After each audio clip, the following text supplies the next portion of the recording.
A very good day to our lecturer, Dr. Tracy Peter Samad, and to all my fellow peers.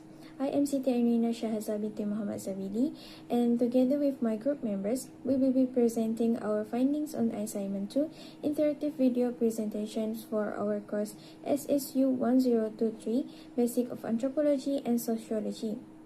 For this assignment, we have chosen option 5, which is Cyberdeviance and modern Shaming, a comparative study of societal perceptions toward online bullying and cancel culture in Asia versus the West. The presence of contemporary social media platforms has given rise to a new phase of cyberdeviance.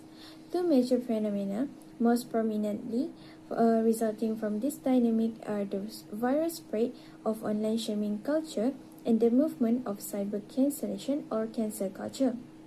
From a sociological lens, social media now functions as a system of informal social control. Netizens act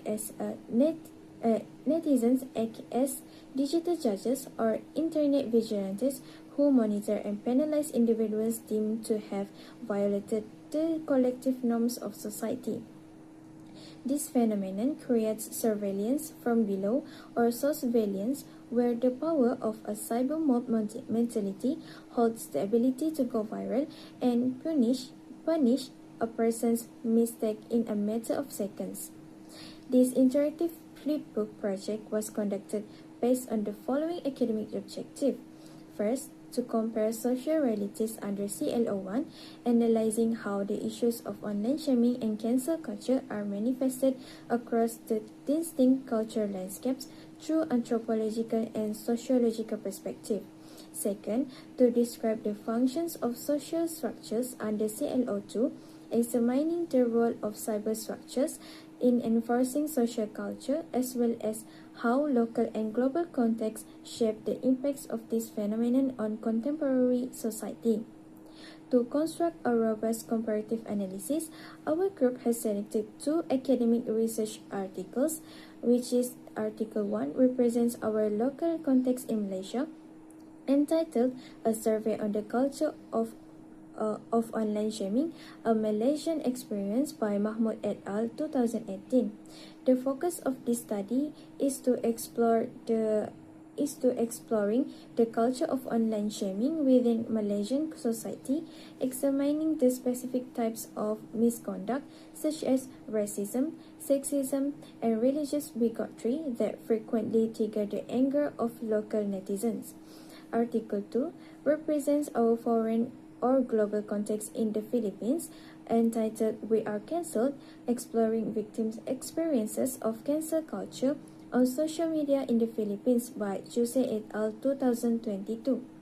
The focus of this paper is dissecting the phenomenon of cancel culture in the Philippines by focusing qualitatively on the psychological, social experiences, and mental health impacts on the victims caught in cyber cancellation movements. Hello everyone. To begin, I will be presenting our first case study, which focuses on the local context here in Malaysia. The article I am reviewing is titled A Survey on the Culture of Online Shaming, a Malaysian Experience, published in 2018. The credited authors of the article I'm researching for are Anida Mahmud, Haswira Nur Muhammad Hashim, Fazlin Muhammad Zain, Nurul Shuhada Suhaimi, and Nur Asma Yahya. So, how exactly is online shaming defined in this context? The authors explain that online shaming is increasingly used as a tool for informal social control and internet vigilantism. When people see behaviors they find socially unacceptable or offensive, they use the internet to enforce social values by publicly punishing the offender. This creates a new kind of surveillance called surveillance, which essentially means watching from below, where the everyday online community acts as the watcher, not as the authorities. To understand how prevalent this is, the researchers have surveyed 320 law students from University Technology Mara. or known as UITM. Moving on to the key findings and statistics. The findings were quite revealing. When asked where the shaming takes place, an overwhelming 93.7% of respondents pointed to social media. WhatsApp was the number one platform associated with online shaming, followed closely by YouTube, Facebook, and Twitter. But what are the Malaysians shaming people for? The study found that online shaming is heavily tied to highly sensitive issues. In fact, as you can see from the charts, 72.5% of respondents had encountered online shaming related to sexism, racism, or religious bigotry. Another 67.2% saw posts targeting child abuse and domestic violence. Interestingly, while about 12% of people admitted to actually creating an online shaming post themselves, over 30% of people confessed to liking, sharing, or commenting on one. Ultimately, the authors conclude that this culture of online shaming in Malaysia is worrying because it operates completely outside of the legal system. It is highly prone to abuse and can cause severe real-life humiliation for the targeted individuals. Furthermore, in a multicultural and multi-religious society like ours, shaming posts regarding race or religion can easily spark social unrest. To combat this, the authors urge higher learning institutions and schools to conduct awareness campaigns.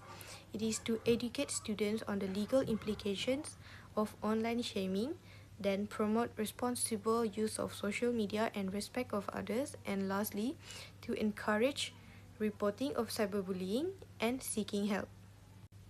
Netizens need to be educated that participating in online shaming can have serious legal consequences under Malaysian law, such as the Communications and Multimedia Act 1998, the Sedition Act, and the Data Protection Act. Alright, let's move on to the second article, which is We Are Cancelled, Exploring Victims' Experiences of Cancel Culture on Social Media in the Philippines. So this study, it explores the experiences of individuals in the Philippines who become victims of cancel culture on social media, and it examines its effect on their personal and also social life. So using qualitative interviews with the three victims, the study investigates how online public shaming, cyberbullying, and also social exclusion shape the victims' experiences and also coping mechanisms. So the findings suggest that although cancel culture can raise awareness about social issues, it often produces harmful consequences that extend beyond online spaces.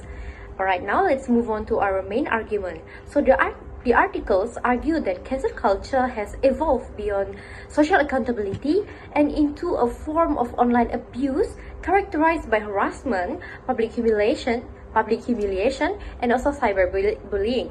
So while it may function as a tool for social justice, its harmful consequences often outweigh its benefits by damaging mental health, restricting self-expression, and also creating unsafe online environments. So now let's move on to our findings. So first, the victims experience severe backlash, public humiliation, and also cyberbullying that negatively affect their mental health and also well-being. Three common themes that emerge from the victims' experiences are backlash, fear of public shaming, and lastly, cyberbullying. So cancel culture contributed to stress, anxiety, depression, trauma, low self-esteem, and also fear of social interaction. And victims, they often change their online behavior. They become more cautious or probably they are avoiding social media altogether. Family support, spirituality, and also personal growth and professional mental health support were identified as important coping mechanisms. And although cancel culture encourages social accountability, participants perceive it as primarily as a form of online abuse that makes social media less safe for users. That's all from me. Thank you. Hello, my name is Nur Shafida Shafinas Binti Sabu, and for my part, I will explain the comparative analysis between the Malaysian article on online shaming and the Philippines article on cancel culture. Both articles show that online shaming is a form of cyber deviance because social media users publicly judge and punish others online, in Malaysia, online shaming is discussed as informal social control, where users shame people who are believed to break social norms. In the Philippines, cancel culture is shown through victims' experience, including backlash, public humiliation, cyberbullying, anxiety, trauma, and depression. The similarity is that both articles show social media as a digital court of public opinion. Users can quickly comment, share, and judge others without checking the truth.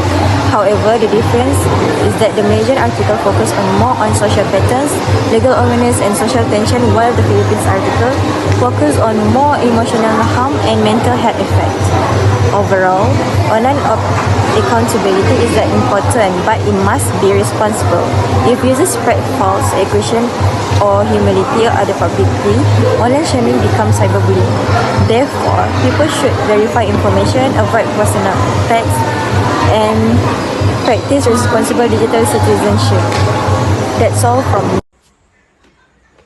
Hi, my name is Felicia Suni Apun and my metric number is 104171. So today I will present my part that is interactive integration of social media. So social media enables instant interaction through like, comment, share, and hashtag. And algorithm help controversial content spread rapidly, and user will become active participant rather than passive audience. And then online bullying and cancel culture can gain visibility through viral trends. Other than that, cultural difference influence how society react to online shaming. And last but not least, mental health also can include stress, anxiety. Mental health effect because of stress, anxiety, fear, and public humiliation. So I got take one example for my slide. I take a screenshot about a woman that cancel culture Julie. Because of Julie, she cheat on her husband and she got cancelled by Indonesian social media user. So yeah, that's all from me. Thank you. Alright, now we are going to move on to our key questions. So the first one is, what experiences do cancel culture victims go through on social media? Second, how does cancel culture affect the mental health of the victims? Third, can cancel culture promote social accountability, or does it cause more harm than good? And lastly, how do victims of cancel culture cope and recover? Alright, that's all from me. Thank you. Hi, my name is Ebila Anabgili, number metric 103065. Today, I'm going to share about the conclusion part. In conclusion, this Flipbook highlights that while social media has revolutionized global communication, it also has given rise to a powerful and violent culture of online shaming and cancellation. Looking at the dynamic across Malaysia and the Philippines, we can address our key question. First is the victim experience and mental health. Victims in both nations face severe consequences ranging from public humiliation and cyberbullying to deep emotional trauma, anxiety, and depression. Second is accountability versus harm. While cancel culture and online shaming occasionally aim to enforce social accountability or informal social control, they rapidly devolve into unchecked mob mentality. This often causes significantly more physical, psychological, and social harm than good. Third is coping and moving forward. To cope, victims frequently rely on family support, spiritually and personal growth. However, relying on personal coping is not enough. Ultimately, ultimately, addressing this digital epidemic requires a collective call to action. Educational institutions must champion awareness campaign regarding to legal and mental implications of online shaming, while users must practice responsible social media use.